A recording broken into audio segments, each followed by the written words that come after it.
Sisters of the Holy Cross was given for the first time in this church in 1844. 20 years later, when half the sisters answered the governor's call to serve as nurses during the Civil War, they agreed solely on the condition that they be allowed to treat casualties from both sides of the war.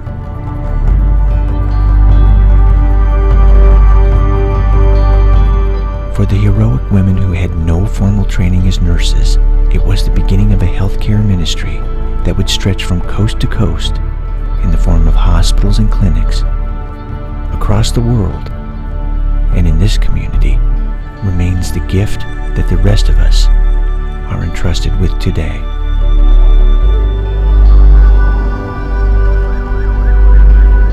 A high-tech, sophisticated regional healthcare system extending into every city, town and village, every neighborhood. We're here for every man, woman, and child who needs us. That's what it means to be St. Joseph. If there's any responsibility in the human family for one another, no matter who comes, we care for you. That's the spirit of Holy Cross, building up the kingdom of God. Anybody here has this sense of service to others and meeting their needs. And no matter who they are or where they came from, if they are ill, we take care of them. At the beginning of the war, several Holy Cross sisters stepped aboard a Mississippi riverboat called the Red Rover. The Red Rover had been converted into a floating hospital ship for casualties from both sides in the battle. They were trying to do their best to figure out what to do with the wounded. The women were not nurses, so they just had to do the best they could. It was a quick study in how to be a nurse and a doctor, practically. Later, these same Holy Cross sisters would be hailed as forerunners to the U.S. Navy Nurses Corps. These people were pretty fearless. 2 of them stayed on the ship and never got off until the war was over. After the war, the sisters recognized that the quality of healthcare in the region needed to be improved. So in 1882, they established the first hospital in South Bend, in Old St. Joseph's Church, where today the new St. Joseph High School stands. 5 local doctors volunteered immediately to serve as medical staff, and Notre Dame donated a horse named Beauty to serve as an ambulance for the hospital. But the hospital wasn't an immediate success. Only after the sisters placed an ad in the South Bend Tribune did patients start coming to the hospital.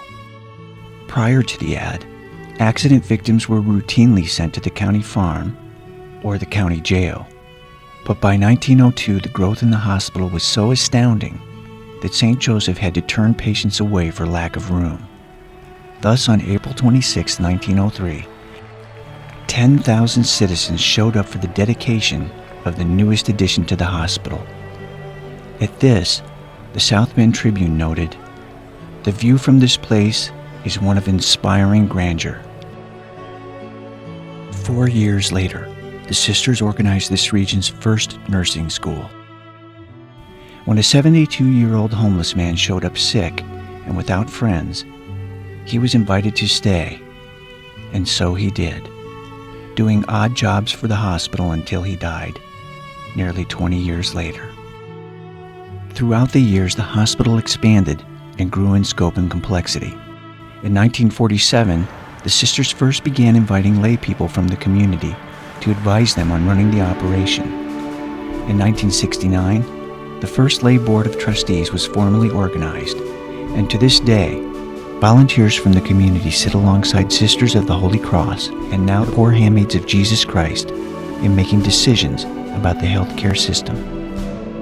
The poor handmaids, they cared for the sick right in their own homes.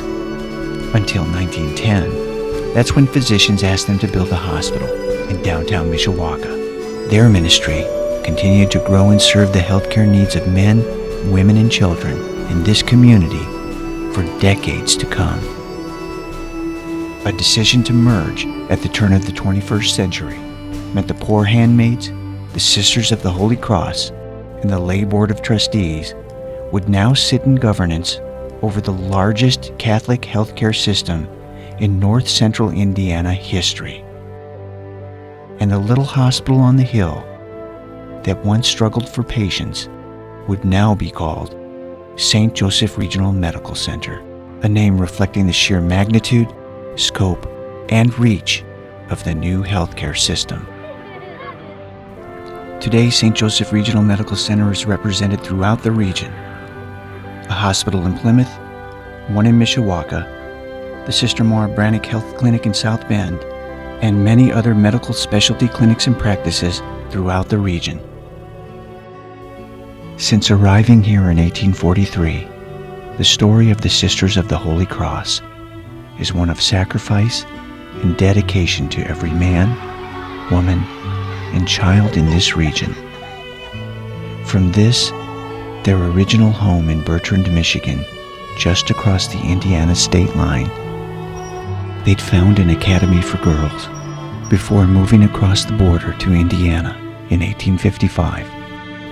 The sophisticated state-of-the-art healthcare system that we enjoy in this community today, well, it wouldn't exist at all if not for the brave women who went off to war and then opened hospitals all across the country, including the little one on the hill right here in this town. St. Joseph Regional Medical Center, a high-tech, sophisticated regional healthcare system extending into every city, town, and village, every neighborhood, for every man, woman, and child who needs us.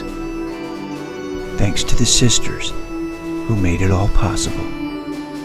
That's what it means to be St. Joseph.